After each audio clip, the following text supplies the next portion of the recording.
sebenarnya spirit of unity itu berlatar belakang dari kebutuhan untuk melakukan kerjasama ya. Kolaborasi itu kan asalnya dari berkolaborasi ya, kerjasama. Jadi itu kalau kita lihat perusahaan itu kan banyak sekali organisasinya ya, departemen, divisi segala macam. Mereka itu kan berjalan sesuai dengan kegiatan masing-masing.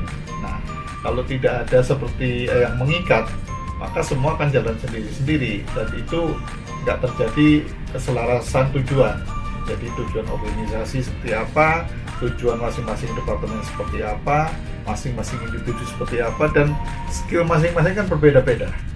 Nah, spirit unity itu seperti kalau sapu lidi, nah itu ada yang ikat gitu ya. Jadi kalau diikat ya susah dipatahkan kan, tapi kalau sendiri-sendiri kan lidinya gampang dipatahkan.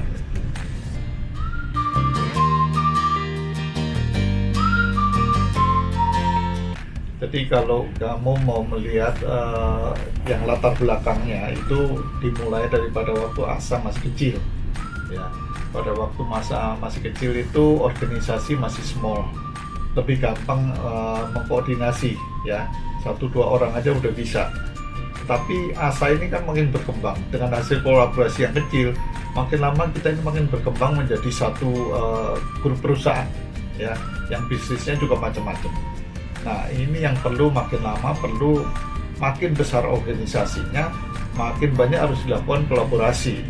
Karena kalau nggak terarah nanti. Ya, jadi kekompakan, komunikasi, semua itu ada di dalam kolaborasi juga.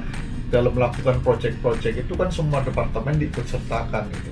Jadi nggak ada yang namanya Superman, yang kita pinginnya adanya super team gitu.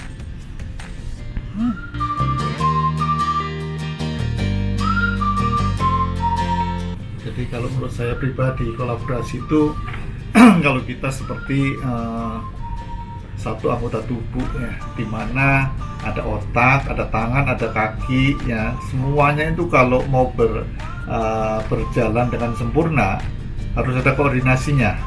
Nah, seperti itu kalau kolaborasi, kita bisa lari, perintah dari otak untuk menggerakkan kaki, nah, semua itu karena ada kolaborasi ya. Dengan adanya penambahan kemajuan teknologi segala macam yang membuat kita makin lama makin jauh daripada komunikasi cara lisan ya. Nah, itu yang sangat diperlukan, bahwa di dalam kolaborasi itu harus ada hati yang sama gitu ya, untuk melakukan kekompakan, teamwork ya, untuk mencapai tujuan bersama tadi.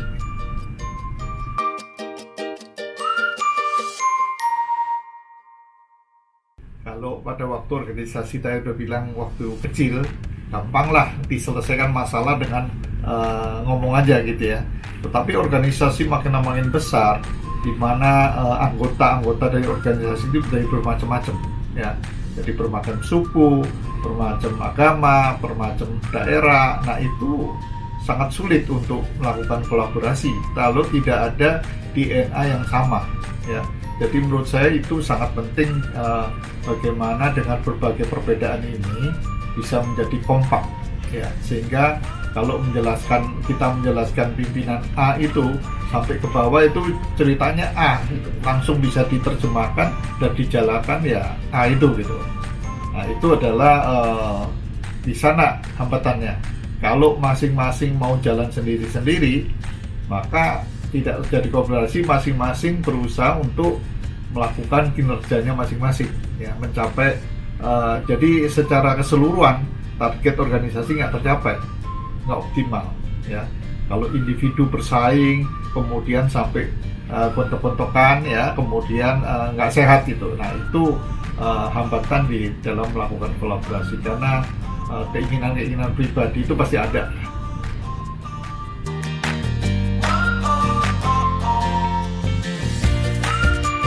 Jadi kalau zaman dulu, kalau problem dari hambatan kan hierarki ya, hierarki makin panjang, hierarkinya itu makin banyak hambatannya. Itu makanya di kita itu berusaha hierarkinya itu makin pendek ya, dengan komunikasi dengan IT segala macam itu kan komunikasi makin pendek. Seperti di tempat kita, sekretaris 1, direkturnya 4 ya kan, itu menunjukkan bahwa siapapun bisa masuk ke ruangan kita. Jadi sistem kekeluargaan di ASA ini yang menurut saya adalah solusinya supaya masing-masing itu bisa menjadi part of game-nya gitu ya. Nah kemudian juga kalau kita lihat bahwa informal daripada meeting segala macam itu yang membuat kolaborasinya lebih baik, jangan terlalu formal juga.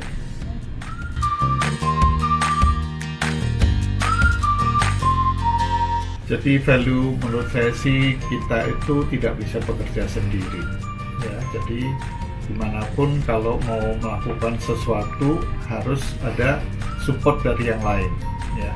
Jadi itu yang membuat ASA bisa menjadi besar, dan ini yang harus dijaga terus.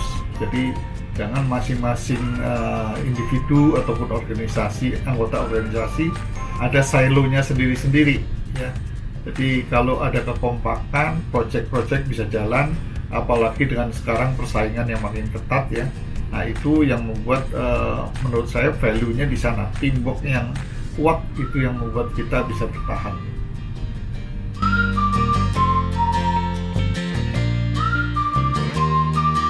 Pertama-tama di 2021 yang saya inginkan adalah kolaborasi itu bisa macam-macam ya.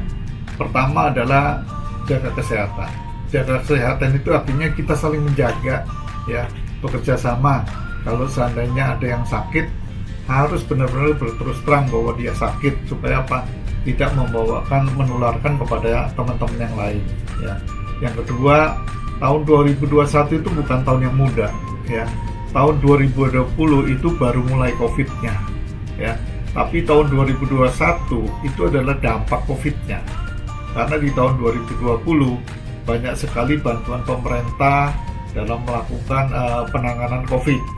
Tapi 2021 ini benar-benar pemerintah pun juga dananya terbatas, sehingga diharapkan dengan adanya vaksinasi ekonomi mulai pulih. Tetapi sudah banyak perusahaan-perusahaan yang tidak bisa menjalankan usahanya lagi, alias bangkrut ya. Sehingga itu yang penting, bahwa kalau sekiranya bisa berkolaborasi di tahun 2021 melewati masa krisis ini, mudah-mudahan kita bisa selamat mencapai tujuan-tujuan yang di depan.